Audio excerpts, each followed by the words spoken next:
നമ്മുടെ ചെടിയൊക്കെ ഒന്ന് വൃത്തിയാക്കലാണ്. കാരണം ഇന്ന് മഴയില്ലാത്തൊരു ദിവസം ആയതുകൊണ്ട് തന്നെ അന്തരീക്ഷമൊക്കെ നല്ലതായിട്ട് കിടക്കുകയാണ്.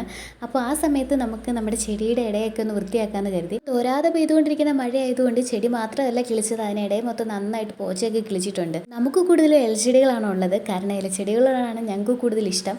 പൂച്ചെടികളാകുമ്പോഴത്തേക്കിനും പൂവുള്ളപ്പോൾ മാത്രമാണ് കാണാനൊരു ഭംഗി. ഇലച്ചെടി ആകുമ്പോൾ എപ്പോഴും കാണാൻ ഭംഗിയായിരിക്കും. ചില ചെടികളൊക്കെ നമ്മൾ റീഅറേഞ്ച്മെൻറ്റ് ചെയ്യുന്നുണ്ട്.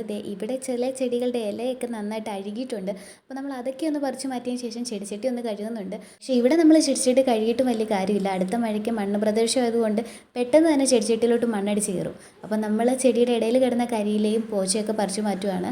ചെറുതനമുണ്ട്, അതുകൊണ്ട് നമ്മൾ സൂക്ഷിച്ച് വേണം കൈകാര്യം ചെയ്യാൻ. അവിടെ മൊത്തം ആ മതിലിനോട് ചേർന്ന് നിൽക്കുന്ന ഭാഗത്തെല്ലാം നന്നായിട്ട് ചെറുതനമുണ്ട്. അപ്പോൾ അതിനെയൊക്കെ പതിയെ അങ്ങ് പൊക്കിയെടുത്തതിന് ശേഷമാണ് ചുറ്റുമുള്ള പോച്ചയൊക്കെ ഇങ്ങനെ പറിച്ചെടുത്തത്. ഇപ്പോൾ ഞാൻ നിൽക്കുന്ന വശത്ത് ചെടിച്ചട്ടിയൊക്കെ കൂടുതലും നമ്മൾ മാറ്റിയിട്ടുണ്ട്.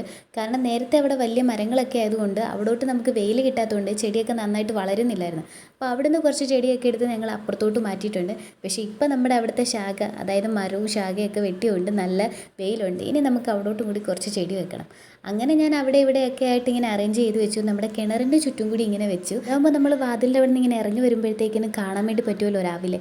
അല്ലെങ്കിൽ വൈകിട്ട് ചായയൊക്കെ കുടിച്ചുകൊണ്ടിരിക്കുമ്പോൾ ഇതൊക്കെ കണ്ടുകൊണ്ട് ഇങ്ങനെ കുടിച്ചുകൊണ്ടിരിക്കാനും നല്ല സുഖമാണ്. പ്രത്യേകിച്ച് രാവിലെയും വൈകിട്ട് ഈ ചെടിയൊക്കെ കാണാൻ നല്ല ഭംഗിയായിരിക്കും. അപ്പോൾ രാവിലത്തെ ജോലിയൊക്കെ കഴിഞ്ഞിട്ട് ഇന്ന് നമ്മുടെ ഈ ഒരു പരിപാടിയായിരുന്നു. അതുകൊണ്ട് ഇന്ന് കൈത്തയിലൊന്നും ചെയ്യാൻ വേണ്ടി പറ്റിയില്ല.